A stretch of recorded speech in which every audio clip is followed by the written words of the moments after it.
Shalom, first and foremost, like to give all praise to Yahweh, Ba'ashem, Yahweh Shai, Ba'ashem Rukal double honors to the elders and apostles, the great millstones who are teaching the truth and sincerity. And a shout out to Yakim, who's out there on four corners of the earth proclaiming this truth.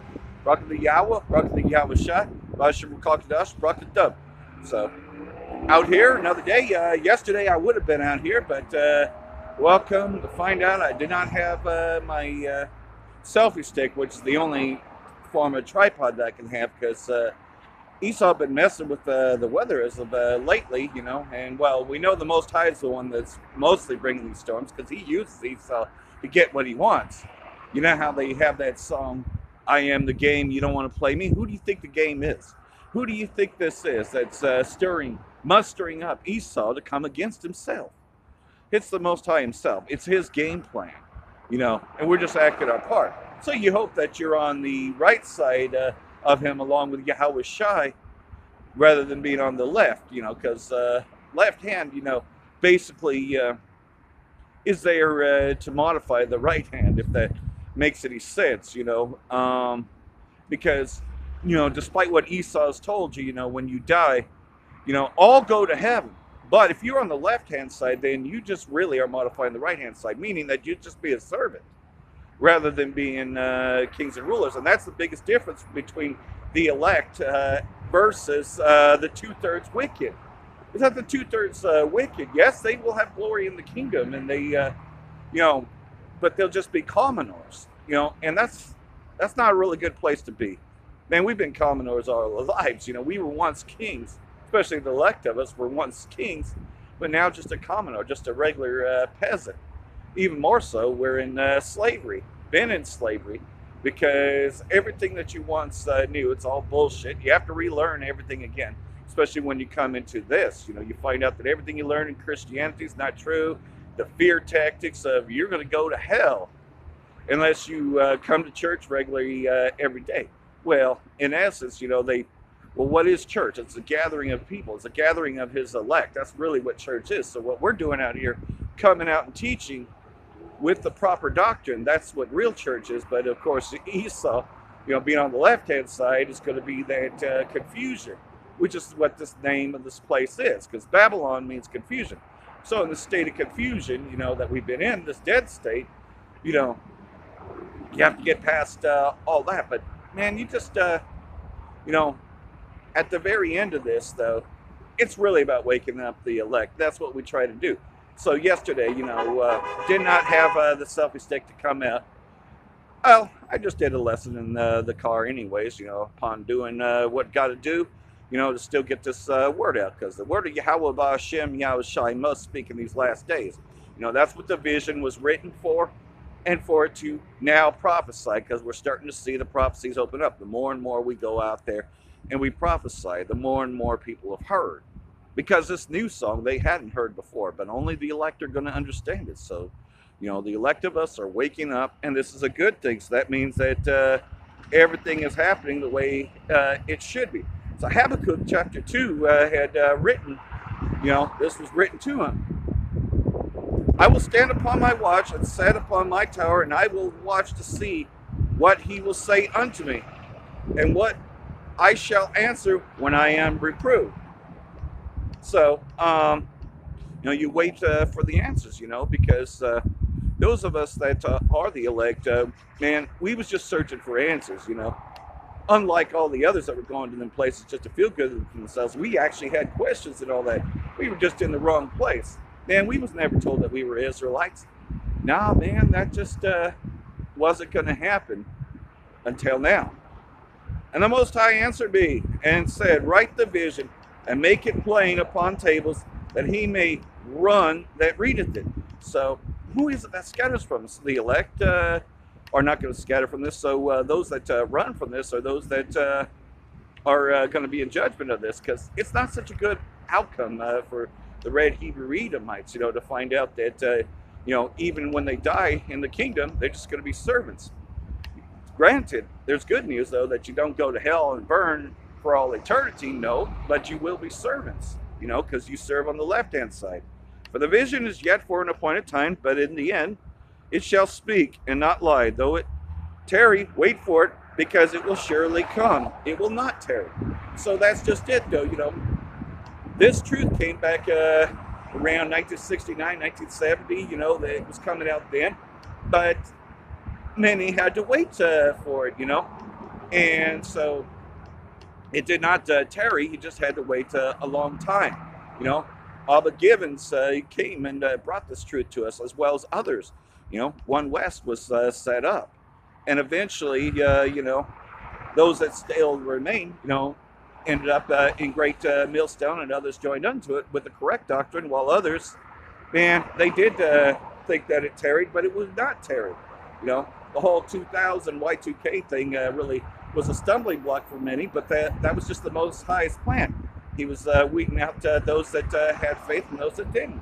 This happens all the time. Behold, his soul, which is lifted up, is not upright in him, but the just shall live by his faith. So who's that talking about? That there's nothing upright in him. The wicked. Esau, Edom, and the 2/3 that are joined unto him. Yea, he also transgressed by wine. He is a proud man, neither keepeth the home, who enlarges his desire as hell, and is as death, and cannot be satisfied, but gathered unto him all nations, and heapeth unto him all people. And that's just it. This place, Babylon the Great, America, well, they're not just satisfied here. No, they want to control everything. They want it all. And they will decree, the Golan Heights, that belongs to Amalek now. That belongs to the Israeli state, and they created the Israeli state. It's resurfaced. Jacob Rothschild talks about how the Israeli state was completed, and how it was a game plan all along. Shall not all these take up a parable against him, and a taunting proverb against him, and say, woe to him that increases that which is not his, how long, and to him that ladeth himself with the clay.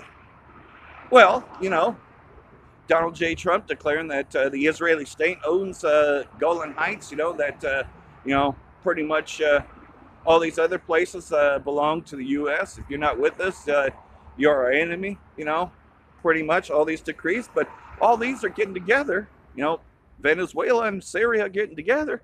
And it's like, hey, man, we got a common enemy here. Shall they not rise up suddenly that shall bite thee? And many are on board with Persia, who's been an enemy for a long time. Because this war between Amalek and Persia has been going on a very long time. We ruled over the Amalekites during the Persian Empire, man. We was almost what you would call joint heirs with the Persian Empire. Man, we Jakes, we were doing pretty good during the Persian Empire. Amalek despises this. This is why he hates Persia so much, just as much as he hates us. So, that was always a game plan to put us in slavery. But again, remember, the left really comforts the right. In essence, that he wants his righteous to speak in the very last days, like what's happening now. Because thou hast spoiled many nations, all the remnant of the people shall spoil thee because of men's blood, and for the violence of the land, of the city, and all of them that dwell within.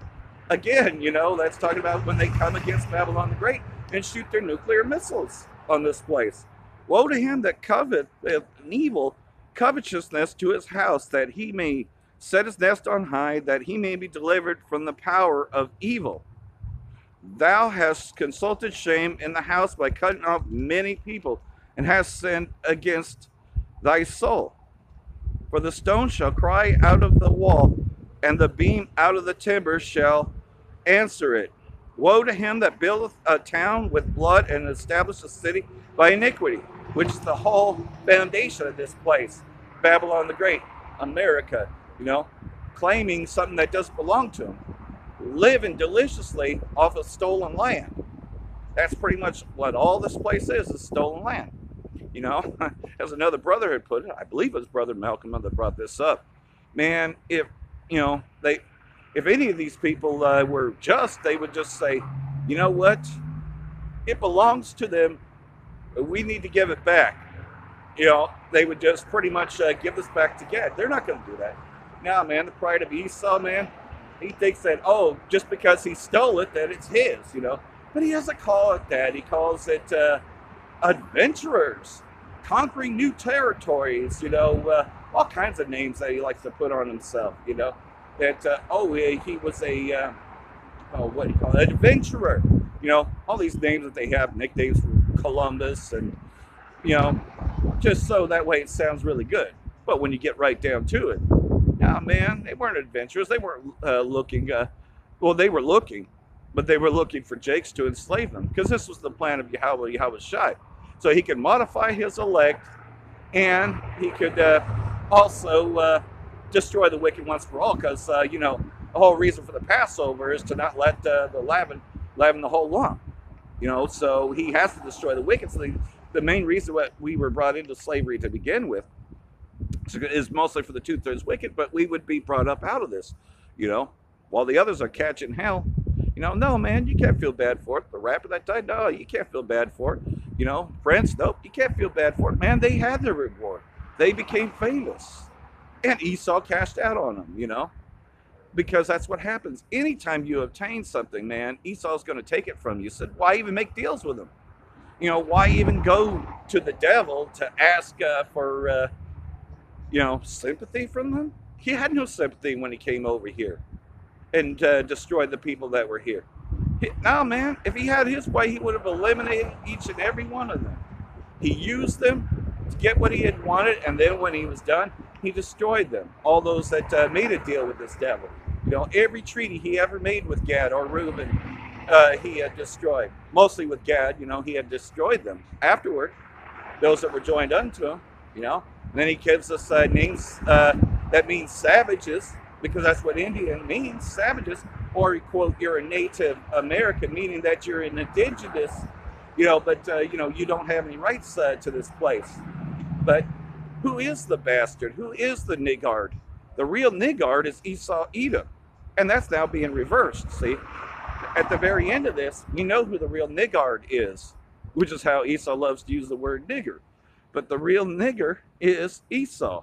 He's the one that is being shamed, because he's the one that actually did it. So now's the time to be shamed. And that's what coming out here and decreeing, with righteous decree. Now we are seeing the justice befall this place. And it's a good time if you're awake. To the others that are asleep, this is a bad time. But this has to be done. That's what the Passover's been about, because the Most High is about to judge this place. You can see it, man. All these nations are taking a proverb against Esau Edom, so anybody who's joined unto Esau is going to be caught up in the judgments. That's what the plagues speak of, the nuclear missiles, the famine, the third woe. And we can see this famine, they say it's going to hit during the midst of the summer. So that's coming. Venezuela was just a testing ground for Esau. But now that that had worked the way that he beta tested it, well, what do you think is going to happen over here? This year has been coined as the year of Charagma, the year that Esau really pushes the Charagma. And we can see that happening by causing all these crises. So, like everything else, now's the time to set upon our watch. And that's what we're doing. We're watching, we're waiting, but we're not having to wait that much longer. We're seeing it, man. Places that have been here, that so-called established America, now you've seen those big empires. The Sears Catalog Company, that's been going for quite a while, to where there's hardly any of them left, along with Kmart. J.C. Penney's not doing so good. We've seen the fall of Payless Shoe Source. Shopko here in Reading. I mean, it's not just befalling Reading, it's befalling all the cities. It's happening everywhere. Quite a lot of jobs. At least 41,000 jobs are gone. But so-called Donald J. Trump's going to make America great again, right? Well, that's just it. Pretty much, though, the only people that are going to really be enslaved are those that take the mark. And that's what the whole thing is. To make America great again, everybody would have to be enslaved so they can rebuild it.